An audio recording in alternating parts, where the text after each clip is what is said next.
Chicago did not invent violence, it refined it. In neighborhoods built of steel and smoke, brutality became routine, measured, efficient, unemotional. Frankie Schweihs was not raised to explain himself. He was raised to endure and to finish what others started. German by blood, Chicago by conditioning. In the outfit's ecosystem, men like Schweihs were not talkers. They were solutions. Welcome back to James on the Mob. I'm James Jenkins, your host and narrator. In this episode, we reconstruct the life and crimes of Frank the German Schweihs. Schweihs was a paradox within the Chicago outfit framework. He was never made. The ritual of induction was strictly closed to him due to his German ancestry. Yet he wielded more power and instilled more terror than many inducted soldiers or captains. He was the ultimate street boss of enforcement, a man entrusted with the execution of high-value targets that threatened the very existence of the syndicate. His alleged resume includes the possible drugging death of actress Marilyn Monroe, the asphyxiation of Hollywood liaison Johnny Roselli, a murder linked to national intelligence scandals, the public assassination of Southside Capo regime Jimmy the Bomber Katuara during the Chop Shop Wars of the 1970s, and the elimination of federal witnesses like Daniel Seifert, and so many more. He was so feared that an outfit mobster once told a family member to immediately call the police if they spotted Schweihs anywhere within the vicinity of their home. His career, spanning over 4 decades, serves as a grim timeline of the outfit's evolution. From the post-Capone consolidation of power, through the CIA mafia entanglements of the 1960s and 70s, to the chaotic internal purges of the 1980s, and finally, the organization's dismantling during the historic Operation Family Secrets investigation in the 2000s. While the core administration of the Chicago outfit, the board of directors, has remained strictly Italian-American, tracing its lineage back to the Sicilian and Neapolitan roots of Al Capone, Frank Nitti, Paul Ricca, and Tony Accardo, the organization has historically employed a cadre of highly capable non-Italian associates to execute its most sensitive and violent mandates. Among these figures, none occupies a darker or more significant place in the late 20th century underworld than Francis John Schweihs, universally known as Frank the German, or sometimes, and to some of his associates, as Hitler. To understand Frank Schweihs, one first must understand the geography of Chicago's underworld in the mid-20th century. Unlike New York City, where crime families were often defined by boroughs, the Chicago outfit operated as a single monolithic entity, divided into territorial street crews. These crews were semi-autonomous fiefdoms that managed local rackets, gambling, loan sharking, extortion, while kicking up a percentage of the profits up to the ultimate bosses, men like Anthony Joe Batters Accardo and Joseph Joey Doves Iupa. Born into the Great Depression on February 7, 1932, Schweihs emerged from the tough ethnic enclaves of Chicago to become the angel of death for the Grand Avenue crew and one of the most lethal enforcers in the city's history. Schweihs grew up in a city where ethnicity dictated destiny. The outfit was an Italian fraternity, but the streets were a patchwork of Irish, German, Polish, and Italian gangs. In this environment, crime and violence was a universal language. Schweihs, with his imposing physical frame and reputed hair-trigger temper, gravitated toward the criminal element early. And by February 1963, his visage was already captured in police mugshots, documenting the early career of a man moving from petty burglary to organized racketeering. Schweihs' ascent is inextricably linked to the Grand Avenue crew, one of the most powerful and violent factions within the outfit. Geographically, this crew controlled the near west side of Chicago, expanding westward into suburbs like Elmwood Park. The crew's headquarters and hangouts shifted over time, but the corridor of West Grand Avenue was its spiritual and operational spine. It was within this crew that Schweihs formed the most significant criminal partnership of his life, his alliance with Joseph "Joey the Clown" Lombardo. Lombardo, who would rise to become the capo regime, or captain, of the Grand Avenue crew, and eventually the consigliere of the entire outfit, recognized in Schweihs a singular talent. Lombardo cultivated a public persona of a harmless, eccentric clown, often making jokes to reporters or behaving erratically in court to feign incompetence or insanity. This was a calculated facade. In reality, Lombardo was a Machiavellian strategist who would later manage the outfit's complex infiltration of the Teamsters Union pension funds. Schweihs became Lombardo's shadow and hammer. Where Lombardo planned, Schweihs executed. This dynamic allowed Lombardo to keep his hands clean of the visceral, bloody work of enforcement, while Schweihs operated with the protection and sanction of a high-ranking boss. Their relationship was not merely professional, but deeply personal. They were partners in a criminal enterprise that generated millions of dollars and left a trail of bodies across several states. While primarily associated with Lombardo and Grand Avenue crew, Schweihs was a shared asset, trusted by the outfit's highest administration. He maintained deep ties to the 26th Street crew, also known as the Chinatown crew, led by the ferocious Angelo J. "The Hook" LaPietra. The death of Marilyn Monroe remains one of the most scrutinized events of the 20th century. Officially ruled a probable suicide by acute barbiturate poisoning, a persistent and detailed body of investigative literature and testimony suggests that her death was a sanctioned hit orchestrated by the Chicago outfit, with Frank Schweihs serving as a primary operational technician. By the summer of 1962, Marilyn Monroe occupied a precarious position at the intersection of Hollywood celebrity, presidential politics, and organized crime. Her alleged affairs with both President John F. Kennedy and Attorney General Robert Kennedy, combined with her close social ties to mob figures like Johnny Roselli, made her a repository of dangerous secrets. The prevailing theory within this investigative track suggests that Monroe, feeling scorned by the Kennedys and emotionally unstable, threatened to go public with information regarding the president's relations and potentially the government's clandestine dealings with the outfit, such as the CIA mafia plots to assassinate Fidel Castro.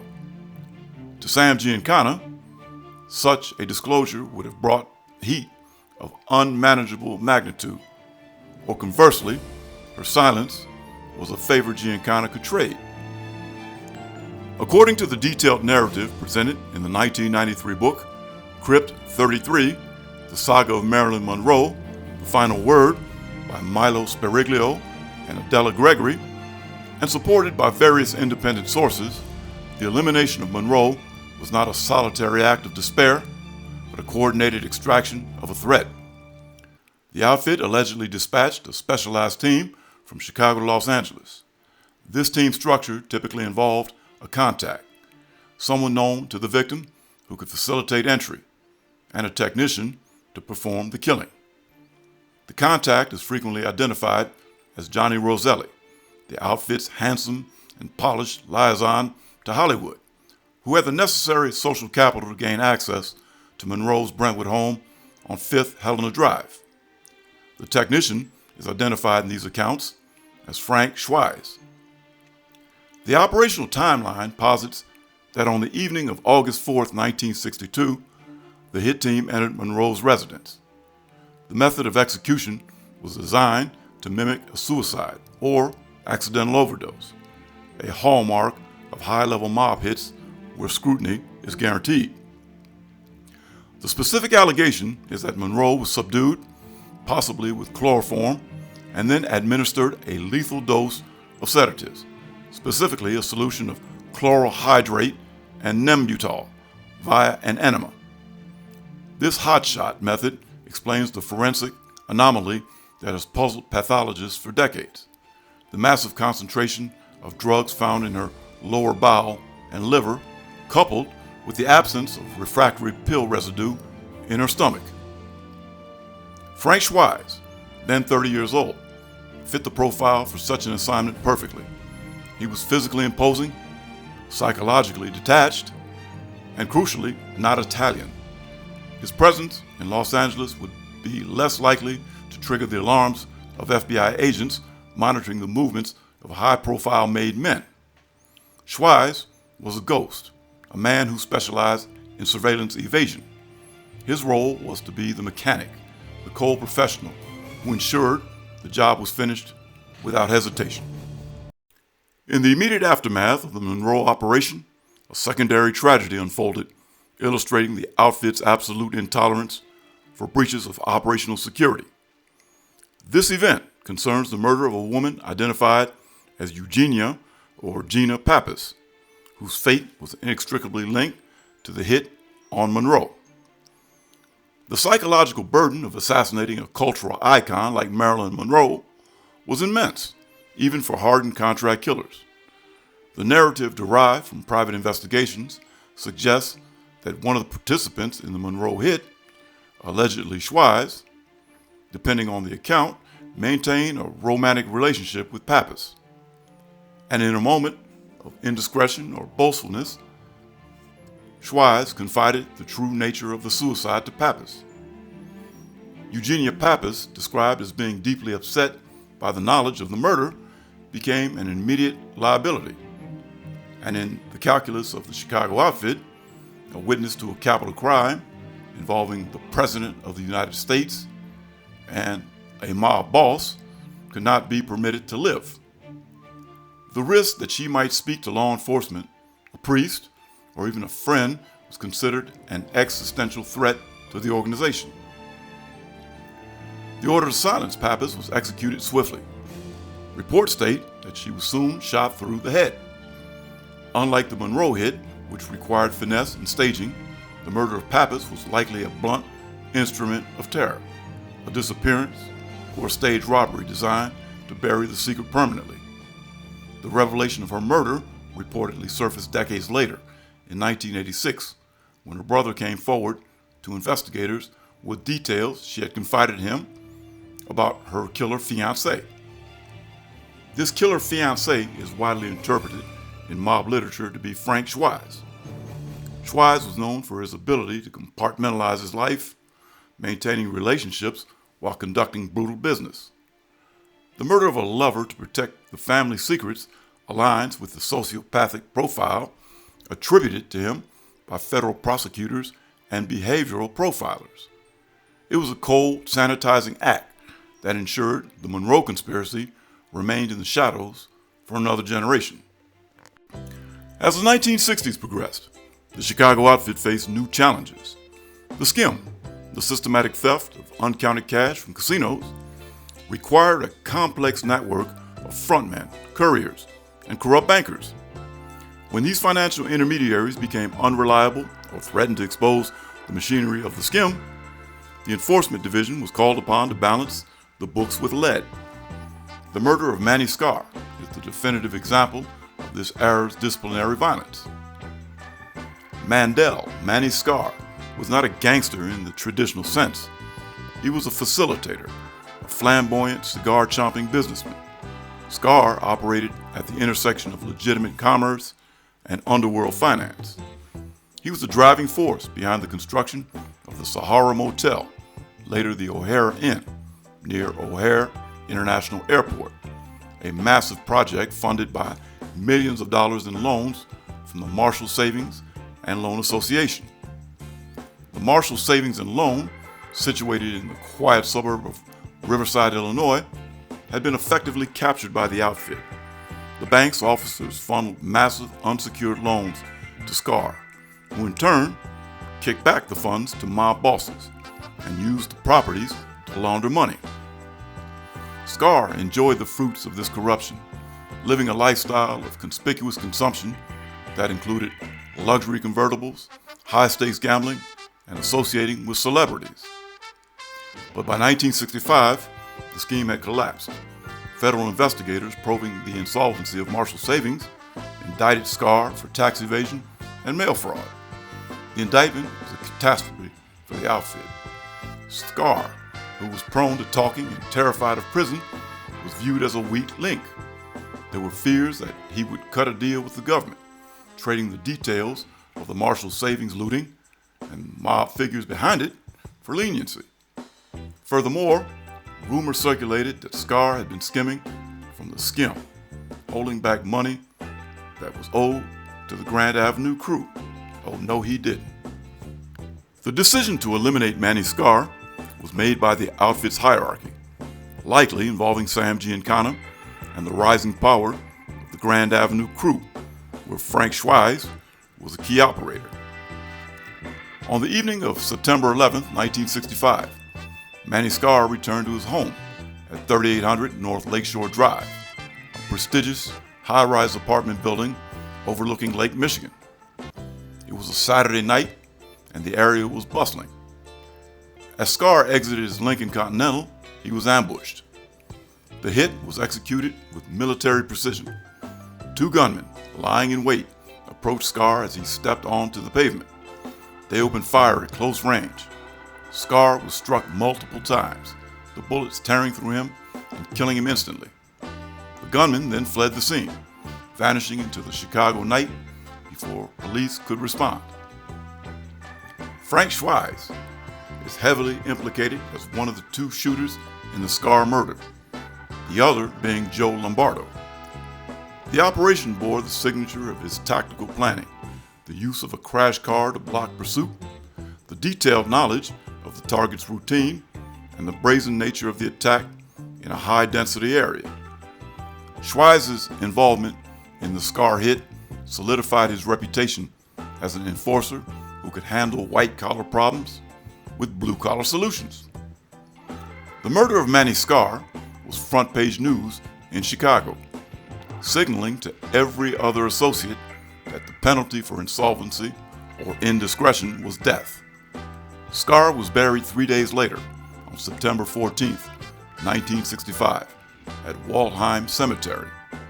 His silence ensuring that the secrets of the Marshall Savings scandal would die with him. Richard Helf was a figure cut from the same cloth as Manny Skar, a handsome, charismatic golf pro and nightclub owner who flew too close to the sun. His interactions with Frank Schweihs represent a rare instance where the outfit's enforcement efforts were protracted, messy, and ultimately survivable for the target, though not without severe cost. Helf was a former teenage golf prodigy and the owner of the Mount Prospect Country Club. He was known as a mystery man about town and a nightclub playboy who dated actress Zsa Gabor and maintained a high public profile. Like Skar, Helf was involved in fraudulent investment schemes and gambling operations that overlapped with the outfit's territory. His cardinal sin, however, was personal. Reports from the era indicate that Helf was dating the ex-wife or estranged partner of a high-ranking Chicago mobster, potentially Marshall Caifano or a figure of similar stature. And in the machismo-driven culture of the outfit, this was a capital offense. Frank Schweihs, operating as the arm of the Grand Avenue crew, was tasked with teaching Helf a lesson. One evening, while Helf was out on a date with the woman in question, he was ambushed. Two men, identified in police reports as likely including Schweihs, cornered Helf. They did not shoot him immediately. Instead, they pistol whipped him savagely. This beating was a message, a warning to cease his behavior and pay his debts, likely extortion payments demanded by the crew. Helf failed to heed the warning, or failed to pay, and consequently, he was subjected to a second attack, this time involving a lead pipe. The intent was to maim or kill. Helf, however, was resilient. He survived these assaults, though he was left with physical and psychological scars. Helf's name frequently appears in FBI files alongside notations about bodies found in trunks. This association likely stems from the fact that Helf was a target during a period when the trunk murder, or trunk music, was Schweihs' trademark. The outfit often disposed of victims by leaving them in the trunks of their own cars at airports or on city streets. While Helf himself was not the body in the trunk during the 1960s, he lived under the constant threat that he would become one. Remarkably, Richard Helf survived the 1960s. He was convicted of fraud and served time in a federal prison, which ironically may have saved his life by removing him from the streets of Chicago. He eventually relocated to Greencastle, Indiana, where he lived for decades. It is important to correct the record regarding the murder of Richard Helf by Schweihs. While Schweihs attempted to kill or destroy Helf on behalf of the outfit, Helf actually died in 2001. And get this, shot to death by a jealous husband, Paul Dell, in a domestic dispute unrelated to the mob. However, in the lore of the Chicago outfit, Helf is remembered as a primary target of Schweihs, a man who was hunted by the German and lived to tell the tale, a rarity in that line of work. If the Monroe hit was a conspiracy and the Skar hit a financial cleanup, the murder of Richard Kane was a political purging of the highest order within the underworld. Richard Kane, born Riccardo Scalzetti, was one of the most complex figures in the history of the Chicago mob, a man who was simultaneously a made member of the Chicago outfit, a former Chicago police officer, the chief investigator for the Cook County Sheriff, and a top echelon informant for the FBI. Richard Kane was the protege of Sam Giancana. He served as Giancana's driver, translator, and strategic advisor. Kane's background in law enforcement made him invaluable. He was an expert in wiretapping and counter-surveillance, often helping the outfit sweep their meeting places for bugs. However, by 1973, the landscape had shifted. Sam Giancana was in exile in Mexico. He would be later killed in 1975 when he came back to Chicago. And the outfit's leadership had passed to more conservative and brutal faction led by Joey Aiuppa. Kane, without his protector, was vulnerable. His behavior had become erratic. He was involved in unauthorized schemes, and rumors were swirling that he was talking to feds.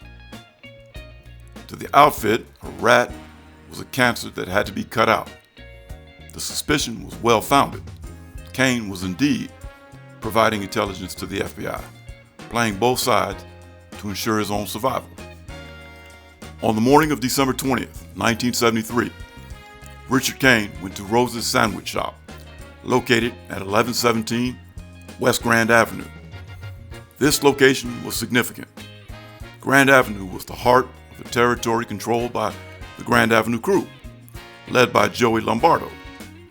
Kane likely felt safe there, or perhaps he was summoned for a meeting he could not refuse. Rose's Sandwich Shop was a busy working-class establishment.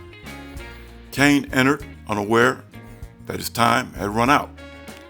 He was not wearing a gun, a sign that he did not expect immediate violence from his own people. Shortly after Kane's arrival, two gunmen entered the shop. Witnesses described them as wearing coats and carrying shotguns, weapons that signify a heavy hit designed to send a message. The gunmen were professional and calm. They ordered the other patrons and staff to line up against the wall, ensuring no innocent bystanders were hit, a discipline that suggests high-level professionals rather than street thugs. One of the gunmen approached Kane. He did not say a word. He placed the barrel of the shotgun directly under Kane's chin. The blast was devastating, killing Kane instantly and effectively decapitating him. A second shot was fired into his head to ensure absolute certainty. The gunman then turned and walked out of the shop, disappearing into a waiting car. The investigation into Richard Kane's murder immediately focused on the leadership of the Grand Avenue crew. Federal authorities and Chicago police detectives identified the two likely shooters as Harry Ehlman and Frank Schweihs. The division of labor in such a high-profile hit typically involved Lombardo, the capo, overseeing the operation or participating directly to ensure it was done correctly, with Schweihs and Ehlman, the enforcers, providing the lethal muscle. The use of a shotgun was a signature of Chicago outfit executions intended to obliterate the identity of a victim, a symbolic erasing of the traitor. The murder of Richard Kane was a watershed moment. It removed a dangerous double agent who knew where the bodies were buried, literally and figuratively. For Schweihs, it was another successful operation that demonstrated his reliability to the outfit's upper board. He had silenced a man who was once one of the most powerful figures in Chicago law enforcement and crime. The Chicago outfit's power in the 1960s and 70s was underpinned by its control over the International Brotherhood of Teamsters, specifically the Central States Pension Fund. This fund served as a bank for the mob, financing Las Vegas casinos and other ventures through illicit loans. Preserving this financial pipeline was the outfit's highest priority. And in the early 1970s, federal investigators began to unravel the web of fraud surrounding the pension fund. A key figure in their investigation was Daniel Seifert, a Bensenville businessman and owner of International Fiberglass.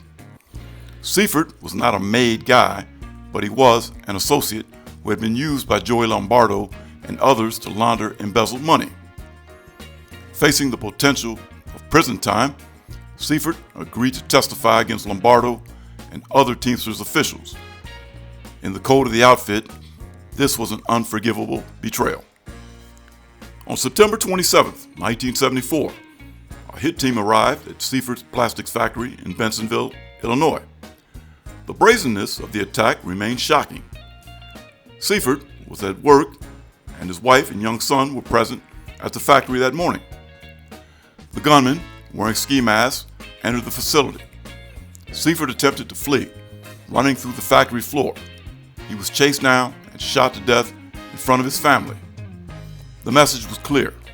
No witness, regardless of their value or the location, was beyond the outfit's reach. Decades later, during the Operation Family Secrets trial, the mechanics of this murder were laid bare. The hit was orchestrated by Joey Lombardo and carried out by Frank Schweihs. Lombardo's involvement was corroborated by physical evidence. A fingerprint found on the title application for the getaway car, a 1974 Ford LTD, which had been purchased under a false name. Schweihs was identified as the shooter who pulled the trigger, ensuring that Seifert could never take the stand. This murder cemented Schweihs' status as the primary instrument for protecting the outfit's top-tier financial interests. Perhaps the most historically significant crime attributed to Frank Schweihs is the murder of Johnny Roselli. To understand this hit, one must appreciate Roselli's unique position. Known as Handsome Johnny, Roselli was the outfit's ambassador to Hollywood and Las Vegas. He was suave, well-connected, and operated in the gray zone between the underworld and the establishment. In the early 1960s, during the Kennedy administration, the CIA recruited Roselli and Chicago boss Sam Giancana to assassinate Fidel Castro. These plots, involving poison pills and sniper rifles, failed, but they created a toxic secret. The U.S. government was in bed with the mafia. By the mid-1970s, the Watergate scandal had cracked open the intelligence community's secrets. The Church Committee, Senate Select Committee on Intelligence, began investigating these family jewels. Roselli was subpoenaed. Unlike Giancana, who was murdered in his Oak Park kitchen in June 1975, just before he was set to testify, Roselli appeared before the committee. He testified carefully, but the mere act of talking to the Senate was viewed with deep suspicion by the Chicago leadership, specifically Tony Accardo and Joey Aiuppa. Compounding his problems, Roselli was suspected of skimming from the skim, holding back a portion of the Las Vegas casino profits that belonged to the Chicago bosses. He had become a public source of embarrassment and a financial liability. In the summer of 1976, Roselli was living in Florida, believing his semi-retirement and his high profile offered him protection. The outfit, however, had decided to close the account. According to a highly sensitive FBI teletype dated June 7, 1978, relying on an informant codenamed Achilles, a high-ranking organized crime figure, the contract on Roselli was approved by Anthony Accardo. The execution was assigned to Frank Schweihs, who traveled to Florida to carry it out. The intelligence report details a chilling sequence of events. 2 days before Roselli's body was found, Joey Aiuppa, the operating boss of the outfit, placed a telephone call to Frank Schweihs from a public phone in the Chicago area to discuss the final details of the murder. This direct line of communication between the supreme boss and Schweihs highlights the German's elevated status. He was reporting directly to the throne. Schweihs was in Florida utilizing a cover that gave him access to the necessary tools for body disposal. He was driving a truck registered to Executive Paint and Body Shop, located at 701 South Federal Highway in Dania, Florida. This body shop was owned by Julius Greco, an associate. The access to an automotive shop was crucial as it provided the privacy and industrial equipment needed to package the body. On July 28, 1976, Roselli left his sister's home for dinner and vanished. He had likely been lured onto a boat under the guise of a social meeting or sit-down to resolve his issues with the outfit. The autopsy and the forensic recovery revealed a gruesome end. Roselli was asphyxiated, likely with a washcloth taped over his mouth or by manual strangulation. The killers then went to the extraordinary lengths to ensure he was never found. They procured a 55-gallon steel-fueled drum. Because the 71-year-old Roselli could not fit inside the standard drum, the killers sawed off his legs to fold him into the container. The drum was wrapped in heavy chains and holes were punched into the sides to allow the water to enter and sink it. It was dumped into Dumbfoundling Bay near Miami. The plan was for Roselli to become another missing person, a permanent mystery. However, the killers miscalculated the physics of decomposition. The gases from the decaying body made the drum buoyant. 10 days later, on August 9, 1976, fishermen found the drum floating in the bay. The discovery of Roselli's body, dismembered and stuffed in a can, was a shocking public declaration of the outfit's power.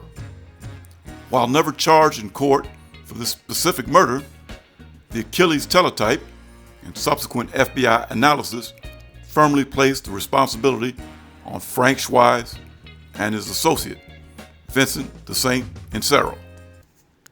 By the late 1970s, the traditional rackets of gambling and loan sharking were being supplemented by a booming industry in the Chicago South suburbs, the chop shop racket. Organized rings of thieves would steal luxury cars, which were then dismantled in mechanic shops for their parts. The parts, untraceable and in high demand, were sold to body shops for pure profit. This industry generated millions in cash. Historically, the outfit imposed a street tax on these independent thieves.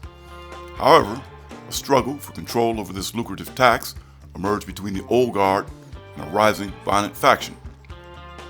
James, Jimmy the Bomber, Catuara, an aging capo who had pioneered the chop shop racket in the south suburbs, was seen as an obstacle by the new administration. A younger, ambitious mobster named Albert Taco, aligned with the Chicago Heights leadership, sought to take control of the chop shop territory. The outfit leadership sanctioned the removal of Katawara to consolidate the racket under Taco. This was not a stealthy disappearance like Roselli. It was an open assassination designed to signal a changing of the guard. On July 28, 1978, Jimmy Katawara was driving his red Cadillac in Chicago. He stopped near the intersection of Hubbard Street and Ogden Avenue. It was broad daylight in a busy area. A hit team, identified by investigators as Frank Schweihs and the notorious hitman Harry Ailman, approached the vehicle. And in a hail of gunfire, they executed Katawara as he sat behind the wheel. The murder was efficient and public. With Katawara dead, Albert Taco assumed control of the chop shop tax, solidifying the revenue stream for the outfit bosses. Schweihs once again served as the instrument of corporate restructuring for the syndicate. The early 1980s represented an existential crisis for this power structure. The Federal Bureau of Investigation, utilizing the newly minted powers of the Racketeer Influenced and Corrupt Organizations Act, or RICO, launched Operation Pendorf, or Penetration of Dorfman. This investigation utilized extensive wiretaps placed in the insurance offices of Alan Dorfman, the man who controlled the spigot of Teamsters' money. The Pendorf tapes revealed a conspiracy to bribe U.S. Senator Howard Cannon of Nevada to block deregulation legislation that threatened the Teamsters and, by extension, the outfit's control over the trucking industry. The resulting indictments in May 1981 targeted the nexus of mob power: Teamsters President Roy Lee Williams, Alan Dorfman, and Joseph Lombardo. The conviction of these men in December 1982 set the stage for one of the most famous hits in mob history. The murder of Alan Dorfman on January 20th, 1983 was not a crime of passion or territorial dispute. It was a corporate liquidation designed to prevent an information hemorrhage. Alan Dorfman was the repository of the outfit's deepest secrets. He knew the specific mechanics of how the pension fund loans were traded for kickbacks, how casino skimming operations in Las Vegas were structured, and precisely which politicians were on the syndicate's payroll. Alan Dorfman was born into the orbit of the outfit. His stepfather, Paul Red Dorfman, was a major figure in the Chicago Waste Handlers Union and the man who introduced Jimmy Hoffa to the Chicago mob. Alan took over the Union Casualty Agency, which processed insurance claims for the Teamsters, a position that allowed him to amass a personal fortune estimated at over $10 million. However, Dorfman was a civilian. He had never made his bones in the violent streets of Chicago. Following his conviction in December 1982, he faced a potential sentence of 55 years. To the outfit's high command, principally Joey Aiuppa and Jackie Cerrone, Dorfman was a soft target. The calculus was simple. A man accustomed to silk suits and country clubs would not withstand decades in a federal penitentiary without turning state's evidence. On January 20th, 1983, Alan Dorfman met with his longtime friend and associate, Irwin Weiner, at the First National Bank of Lincolnwood. Weiner, a bail bondsman, was a trusted figure in Dorfman's circle. The presence of Weiner would later be scrutinized by police as a potential lure, though Weiner would vehemently deny any involvement and was never charged. Dorfman and Weiner arrived at the Hyatt Lincolnwood, located at 4500 West Touhy Avenue in Lincolnwood, Illinois. This establishment was known as the Purple Hotel due to its distinctive purple brick exterior. As Dorfman and Weiner walked through the parking lot toward the hotel entrance to have lunch at Tessie's, the hotel restaurant, they passed between two parked cars. Witnesses described two men approaching them from the rear. The primary assailant, armed with a .22 caliber handgun, closed the distance rapidly. The gunman fired 8 shots. Dorfman was struck 7 times in the head and neck. He collapsed instantly, dying on the pavement next to his Cadillac. The shooters ignored Irvin Weiner entirely. They simply turned and jogged to a waiting getaway car. Frank Schweihs fit the psychological and physical profile of the shooter. At the time of the murder, Schweihs was 50 years old, a seasoned enforcer with a reputation for meticulous planning. The method of the killing, close range, small caliber headshots, was consistent with Schweihs' known modus operandi in other suspected killings. The Western Trip of June 1986 was a multi-stage enforcement operation designed to eliminate liabilities in the outfit's southwestern territories. The first phase of this operation took place in Phoenix, Arizona. The target was Emil Vachi, a senior associate of the outfit who had been deeply involved in the syndicate's gambling and skimming operations in the region. Vachi was not a soldier in the traditional sense, but a high-level earner and facilitator, another Manny Skar type, who possessed intimate knowledge of the outfit's financial machinery. By early 1986, Vachi had been subpoenaed to testify before federal grand juries investigating organized crime's infiltration of the gaming industry. Intelligence reaching the Chicago bosses suggested that Vachi, an older man unaccustomed to the rigors of prison life, was wavering under the pressure of potential indictments. The outfit leadership feared he was a flight risk, or worse, a potential cooperating witness who could provide the testimony needed to convict the already besieged administration. The order was given to close the account. To execute a high-value target in a foreign jurisdiction like Arizona required a hit team that could operate with autonomy and precision. The contract was assigned to the Grand Avenue and Chinatown crews, specifically utilizing the specialized talents of Frank Schweihs. Schweihs traveled to Phoenix in early June 1986, accompanied or supported by Nicholas Calabrese, a maid soldier who would later become the government's star witness. In Phoenix, the hit team coordinated with Paul the Indian Shiro. Shiro was the outfit's long-standing representative in Arizona, a maid member who acted as the liaison between the Chicago hierarchy and its Western interests. Shiro's role was logistical. He provided local intelligence, the vehicles, and the safe houses necessary for the operation. Schweihs and Calabrese provided the lethal force. On June 6, 1986, Emil Vachi was tracked down in Phoenix. The execution was carried out with characteristic efficiency. Vachi was shot to death, his silence ensured before he could ever take the stand or cut a deal with federal prosecutors. The details of this murder remained a family secret for nearly 2 decades until the testimony of Nicholas Calabrese during the 2007 Operation Family Secrets trial. Calabrese explicitly identified Schweihs and Shiro as the primary architects and executors of the Vachi murder, confirming Schweihs' status as a traveling executioner whose mandate extended well beyond the city limits of Chicago. This hit served as a prelude to the primary objective of the Western Trip, the elimination of the Spilotro regime.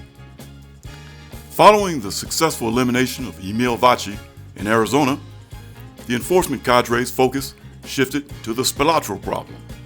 By June 1986, Anthony the Ant Spilotro was arguably the single greatest liability to the Chicago outfit.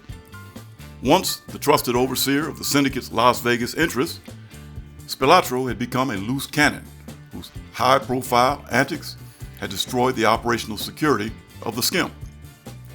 Spilotro had surrounded himself with a rogue faction of enforcers known as the Hole-in-the-Wall Gang, a group of burglars and thieves whose lack of discipline had led to multiple arrests and defections.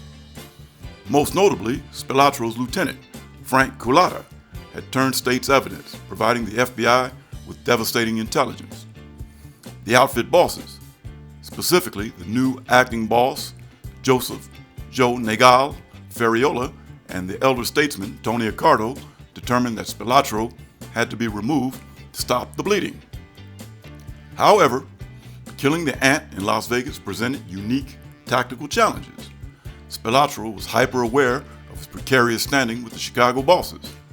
He was heavily armed, paranoid, and constantly surrounded by a phalanx of loyalists. The traditional methods of lure and disappear were deemed difficult to execute in the high surveillance environment of Las Vegas.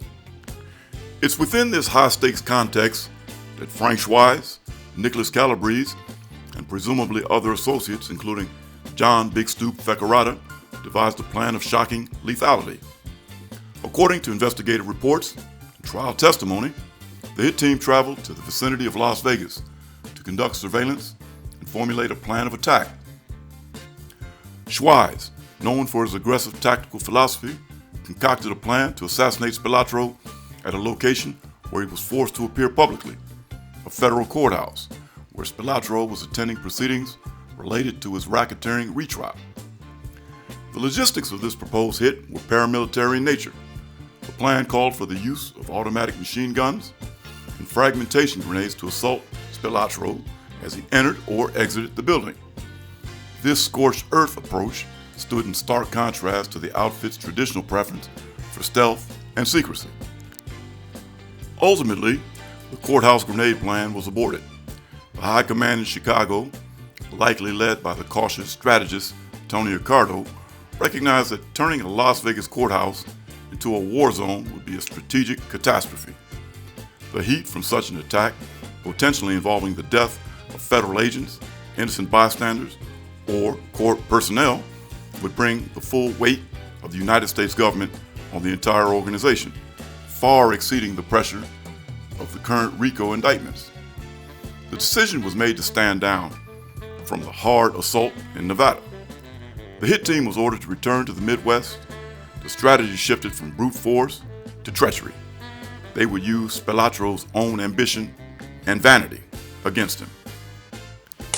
On Saturday, June 14, 1986, Anthony Spilotro and his brother Michael were scheduled to attend a meeting with high-ranking outfit members.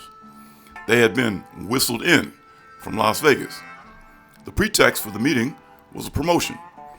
Tony was to be elevated to a higher captaincy, and Michael was to be formally made into the outfit. This making ceremony ruse is a classic mob tactic used to lure victims to a secure location where they are disarmed and relaxed. The destination was a residence in Bensenville, Illinois, a suburb located near O'Hare International Airport. The specific location was chosen for its seclusion and the control it afforded the hit team. The brothers believed they were meeting for a ceremony and celebration. They were driven there by James Little Jimmy Marcello, a trusted associate and future outfit boss, who played the role of the facilitator, bridging the gap between the Spilotros and the bosses. Waiting in the basement of the Bensenville home was a who's who of the outfit's lethal talent. The team included Nick Calabrese, John Fecarata, John No-Nose DeFranzo, Sam Wings Carlisi, Louis The Mooch Eboli, Louis Tomatoes Marino, Joseph Ferriola, and Ernest Rocky Infelice. The sheer number of men present, nearly a dozen, indicates the high value and high risk and displeasure associated with the target. The outfit took no chances with the ant. Frank Schweihs' presence at the actual hit is a matter of some historical debate, often complicated by his absence from the family secrets trial due to illness. However, federal indictments and investigative reports place him firmly within the conspiracy. Whether he was in the basement holding a rope or outside conducting counter-surveillance to ensure no one followed Marcello's car, his role was imperative. A warning Michael gave his family about Schweihs to run or call for help if they ever saw Schweihs anywhere near their home suggests that he feared Schweihs would be the one to intercept him if the meeting ruse failed, or that Schweihs was the face of the ultimate sanction. As Tony and Michael entered the basement, the trap was sprung immediately. There was no ceremony. Nick Calabrese testified that he tackled Michael Spilotro, holding his legs to prevent him from struggling, while another mobster strangled him with a rope. The attack was visceral and intimate. Michael, the younger brother who had warned his daughter to watch for the killer, was extinguished in minutes. Anthony Spilotro, witnessing the assault on his brother and realizing his own fate, asked the killers, "Can I say a prayer?" The request was met with silence and denied. He too was beaten and strangled. The autopsy reports confirmed that the cause of death was blunt force trauma and asphyxiation, noting that their lungs were filled with blood, consistent with a violent struggle and strangulation rather than a beating with bats. The bodies were driven to a cornfield near Enos, Indiana, and buried. They were never supposed to be found. However, their bodies were discovered by a local farmer 8 days later. By the mid-1980s, the Chicago outfit was undergoing a violent corporate restructuring. The old guard, represented by Tony Accardo and Joe Aupa, were retiring or in jail, and a new leadership under Joseph Joe Nagal Ferriola was consolidating power and eliminating loose ends left over from the era of Sam Giancana. In this climate of paranoia and consolidation, Frank the German Schweihs continued to operate as the primary instrument of enforcement for the Grand Avenue crew. While Schweihs is most infamously linked to the 1986 Spilotro murders and the 1983 Dorfman hit, he is also heavily implicated in the wave of violence that swept Chicago in early 1985. This period saw the elimination of several high-profile targets who were perceived as liabilities or threats to the rising authority of Joe Ferriola. Among these victims was Charles Chucky English, a former heavyweight whose execution on February 13, 1985, bore the distinct trademarks of a Schweihs operation. Charles English, born in 1914, was a relic of the outfit's Camelot era. During the 1950s and 60s, he served as the trusted aide and friend of boss Sam Giancana. English ran the syndicate's lucrative gambling operations on the West Side and managed the jukebox rackets. However, with Giancana's flight to Mexico in 1966 and his subsequent murder in 1975, English's protection and prominence evaporated. By 1985, English, then 70 years old, had been demoted. He was stripped of his captaincy and downgraded to a soldier in the crew controlled by Joseph Joey the Clown Lombardo, the very crew where Frank Schweihs served as the primary enforcer. The motive for English's murder was rooted in a lack of respect for the new leadership. Joe Ferriola, who was ascending to the role of street boss, reportedly complained to the outfit's board of directors about English. English was trying to regain his lost stature and was openly critical of the current regime, a capital offense in the outfit's strict hierarchy. On the evening of February 13, 1985, Charles English went to dinner at Horwath's restaurant at 1850 North Harlem Avenue in Elmwood Park, Illinois.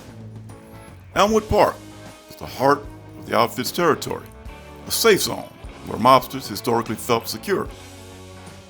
Around 9:30 p.m., English left the restaurant. He hitched up his belt, waved goodbye to his dinner companions, and walked into the parking lot toward his car, a white Cadillac Coupe de Ville. As English reached for the door handle of his Cadillac, he was ambushed. Two men, described as wearing ski masks, approached him. The shooters were methodical and precise. They fired 5 shots into English's body. The coup de grace was a single bullet, struck directly between his eyes. The hit was efficient. The gunman vanished immediately, leaving English dead on the pavement of the restaurant parking lot. While no one was ever criminally charged with the English murder, Frank Schweihs was the leading suspect based on crew affiliation, motive, and modus operandi. The murder of Charles English was a cold corporate dismissal. It signaled the definitive end of the Sam Giancana era and the absolute consolidation of power by the Ferriola faction. Frank Schweihs, as the angel of death for this faction, is the figure historically attributed with pulling the trigger, silencing the big mouth of a former boss's aide in a parking lot in Elmwood Park. Despite his involvement in high-level hits, it was the bread and butter crime of extortion that first sent Schweihs to prison for a significant term. If the Dorfman murder represented the macro level of mob violence, protecting the organization's existence, the extortion of William Ouimet and Leonard Cross represented the micro level, the daily revenue generation that kept the street crews fed. This case is particularly significant because it produced some of the most damaging audio and video evidence ever collected against Frank Schweihs, dismantling his defense of being a mere associate. William Ouimet, a pornographer and would-be wannabe mobster known as Red due to his hair color, owned and operated an adult video store in Chicago. The establishment, identified in various records as the Peeping Tom or the Old Town Video, was located on Wells Street on the near north side of Chicago.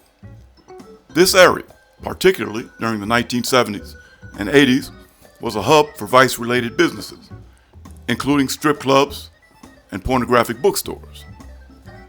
Leonard Cross was Ouimet's business partner and longtime friend who lived with him in an apartment above or near the business. The two men operated in a gray market industry.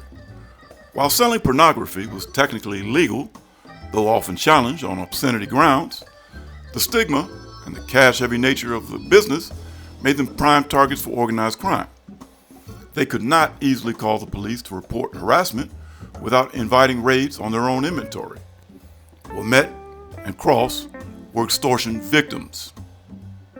For over a decade, beginning in 1974, Ouimet and Cross paid a street tax to the outfit.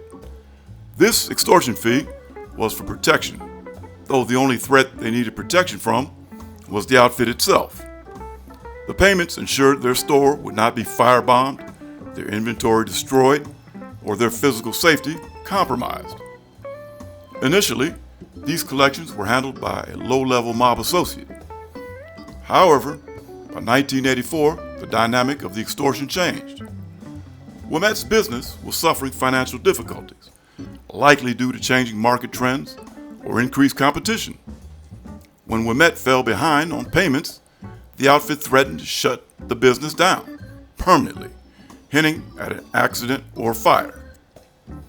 Desperate, Ouimet reached out to higher-level figures, eventually being directed to Frank Schweihs. This was a critical turning point.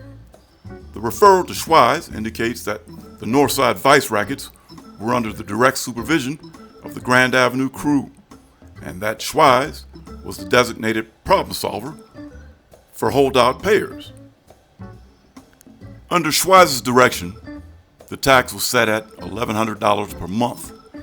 This amount was significant in the 1980s, representing a substantial portion of the store's net profit. Schweihs effectively licensed Ouimet and Cross to operate. In exchange for the $1,100, they were allowed to exist. This arrangement continued smoothly for several years, monthly collections funneling up to Schweihs, who presumably passed the cut up to the outfit administration. But unknown to Schweihs, William Ouimet had been living a double life. Since 1971, he had been a confidential informant for the FBI. However, it was not until 1987 that he agreed to wear a wire and actively record his interactions with the mob, specifically to build a RICO case against Schweihs. The FBI devised a strategy to draw Schweihs out of the shadows. They instructed Ouimet to stop paying Anthony Jeeps Didino, Schweihs' bagman. To make the refusal plausible, Ouimet concocted a story about a competitor, Stephen Teutonic. Teutonic owned the Bijou Theater, a well-known gay adult theater and sex club located nearby on Wells Street. Ouimet told Didino that Teutonic's business was expanding and cutting into his profits, and that he would pay no more street tax until the outfit regulated the market. The gambit was designed to exploit the mob's own logic. If the outfit claimed to provide protection and order in exchange for the tax, they were obliged to handle competitors. The ploy worked. Didino, unable to handle the dispute, warned Ouimet that he might not like the next guy who came to collect. That next guy was Frank Schweihs. Between May 1st, 1987 and September 15th, 1988, the FBI recorded approximately 20 face-to-face meetings between Ouimet, Cross, and Schweihs. These meetings often took place in Ouimet's apartment, which had been rigged with concealed cameras and microphones. Schweihs rarely shouted or made overt threats of death on tape. The recordings captured the physical handover of the $1,100 cash payments from Ouimet and Cross to Schweihs, sealing the evidentiary loop. In 1989, federal prosecutors indicted Frank Schweihs and Anthony Didino on multiple counts of extortion. The defense attempted to portray the payments as voluntary business transactions between friends. However, the sheer volume of the tapes, combined with Ouimet's testimony about the decades of fear he lived under, dismantled this narrative. The jury found Schweihs guilty on conspiracy to extort Ouimet and Cross, substantive acts of extortion, and solicitation to commit a felony, the plot to harm Steve Tushin. Schweihs was sentenced to 13 years in federal prison and fined $43,000. Anthony Didino received a lesser sentence. This conviction effectively removed Schweihs from the streets for the 1990s. The late 1980s represented a pivotal and volatile era in the history of the Chicago outfit, a criminal organization that had dominated the Midwestern underworld since the time of Al Capone. By 1989, the monolithic structure of the outfit was fracturing under the relentless pressure of federal law enforcement, specifically through the application of the Racketeer Influence and Corrupt Organizations Act, RICO. The Code of Omerta, the vow of silence that has insulated the hierarchy for decades, was eroding. Soldiers and associates facing the prospect of life imprisonment without parole began to weigh their loyalties against their liberty. It is within this chaotic environment that the death of Gerald Hector Scarpelli must be understood. On May 2, 1989, Gerald Scarpelli, a soldier and core member of the Wild Bunch, a moniker applied to a tight-knit, highly mobile, and exceptionally violent crew of outfit enforcers, was found dead in a shower stall at the Metropolitan Correctional Center in Chicago. While officially ruled a suicide, the timing, less than 48 hours before he was set to testify against mob superiors, has historically implicated fellow inmate and notorious enforcer Frank the German Schweihs. In July 1988, the FBI arrested Scarpelli for a robbery in Michigan City, Indiana. During the interrogation, agents played him wiretap recordings made by his close associate, James Duke Basile, who had been cooperating with federal authorities for 2 years. Confronted with his own voice discussing murders and fearing an outfit assassination order, Scarpelli agreed to cooperate. He provided the FBI with a 50-page statement and began keeping a diary. Crucially, he confessed to his role in the 1980 murder of hitman William Dauber and his wife Charlotte, directly implicating 26th Street crew member Frank Calabrese Sr.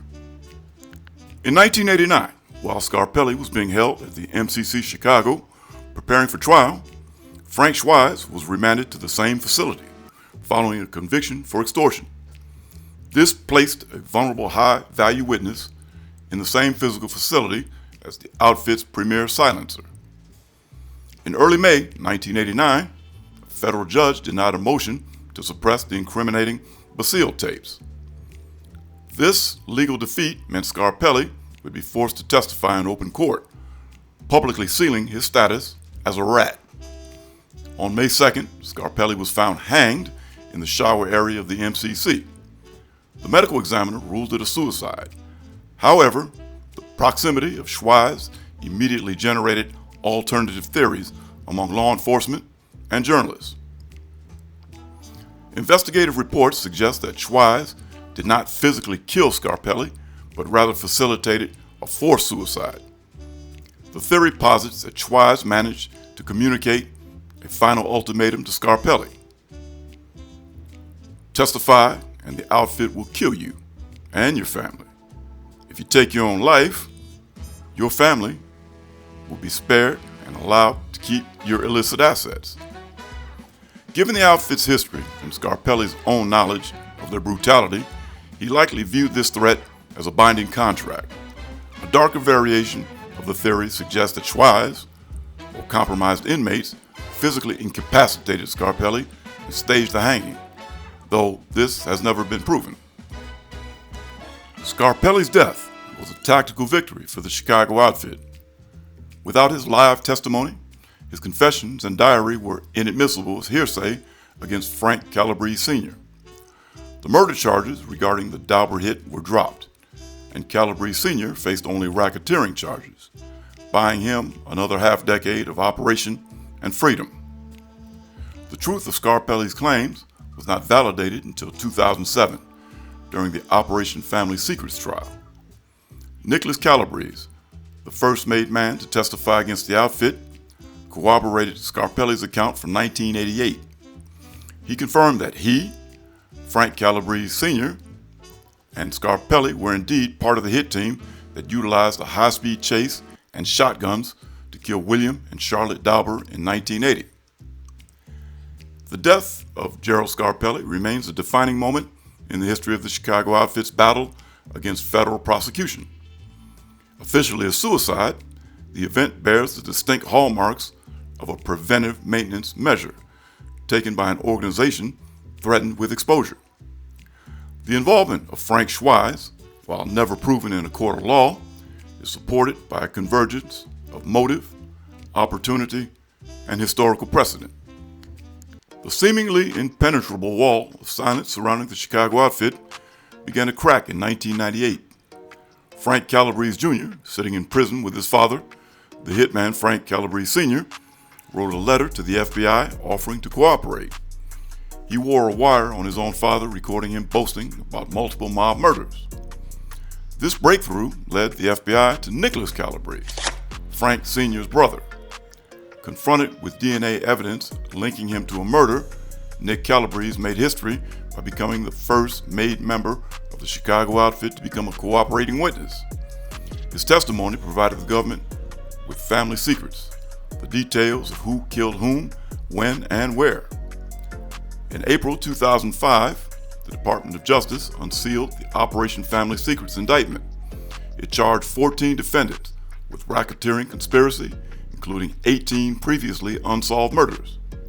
Frank Schweihs was a central figure in this indictment, charged with the murders of Daniel Seifert, Emil Vachi, and involvement in the broader conspiracy of violence. When the arrests were executed, two men were missing: Joey Lombardo and Frank Schweihs. The old partners, now in their 70s, had gone on the run. Schweihs remained a fugitive for 8 months. He did not flee to a tropical non-extradition country, but hid in the American heartland. On December 16, 2005, the FBI tracked him down in Berea, Kentucky. He was living in a nondescript apartment, a quiet end to a violent run. Lombardo was captured a month later in Elmwood Park. Following his capture, Schweihs was transferred to the Metropolitan Correction Center in Chicago. However, the years of hard living had caught up with him. He was diagnosed with cancer, and his health deteriorated rapidly. Because of his condition, the judge severed his trial from the main family secrets group. While his co-defendants sat through a sensational trial that detailed the grisly history of the outfit and resulted in life sentences, Schweihs remained in the prison hospital. And on July 23, 2008, Frank Schweihs died at Thorick Hospital in Chicago, while still in federal custody. He was 76 years old. His death meant that he was never formally convicted of the murders in the family secrets case or any other murders, denying the families of victims like Daniel Seifert and Johnny Roselli a final legal judgment against him. In a bizarre postscript, Schweihs' name re-entered the public consciousness in 2012, not through a crime blotter, but through reality television. His daughter, Nora Schweihs, appeared on the VH1 show Mob Wives Chicago. The show featured storylines revolving around her attempts to clear her father's name and her conspiracy theories regarding his death. In July 2012, she even had her father's body exhumed to verify his identity.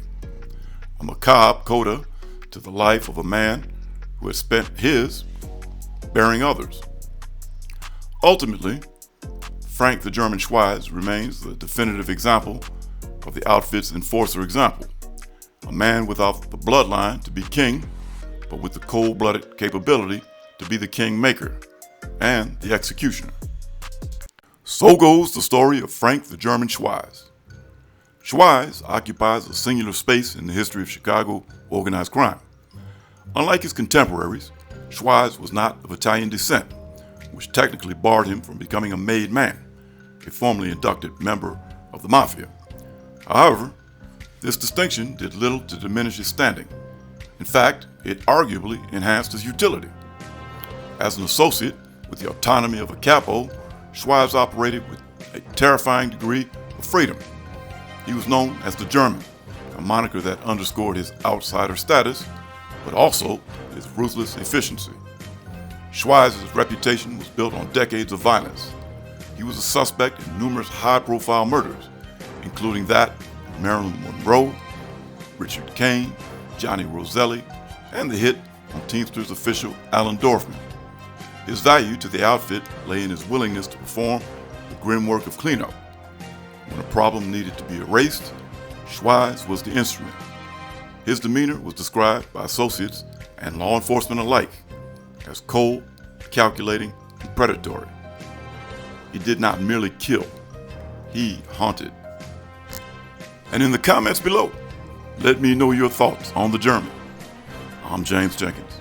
If you've enjoyed this extra long video about one of the outfit's premier enforcers, you know what to do. Kill that thumb to like. Subscribe to the channel, share, and be on the lookout for another James on the Mob. And I just want to say, happy holidays to all of you. And no matter how you celebrate it, just celebrate. See yous in 2026.